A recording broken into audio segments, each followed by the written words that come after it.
Now to more breaking news this morning on the progress of Ida. Ida started as a devastating Gulf Coast hurricane, but is still causing chaos as it moves north. The storm is blasting the northeast with torrential rain, flooding, and tornadoes. CBS's Bradley Blackburn has the latest from New York.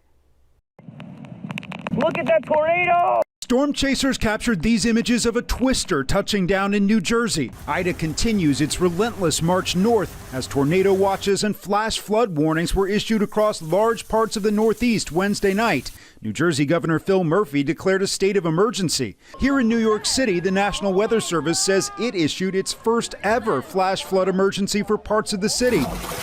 Floodwaters surged into this New York City apartment and turned this wide boulevard into a lake. The retractable roof at the U.S. Open Tennis Stadium wasn't enough to hold back Ida's rain and wind, forcing this match to be called off. And parts of the subway system taking on a waterfall of rain from the sidewalks above. In Pennsylvania, a Good Samaritan rescued a family in their car, carrying a child to safety. Somebody needed help, I went for it. I've been in this situation before, nowhere near this bad. Earlier, tornadoes touched down in Maryland and flooding inundated large parts of the state, driving residents from this apartment building where a man died and another resident was missing. We have about 150 people that are displaced. In New Orleans, hundreds of thousands remain in the dark and heat after Hurricane Ida knocked out power throughout the city.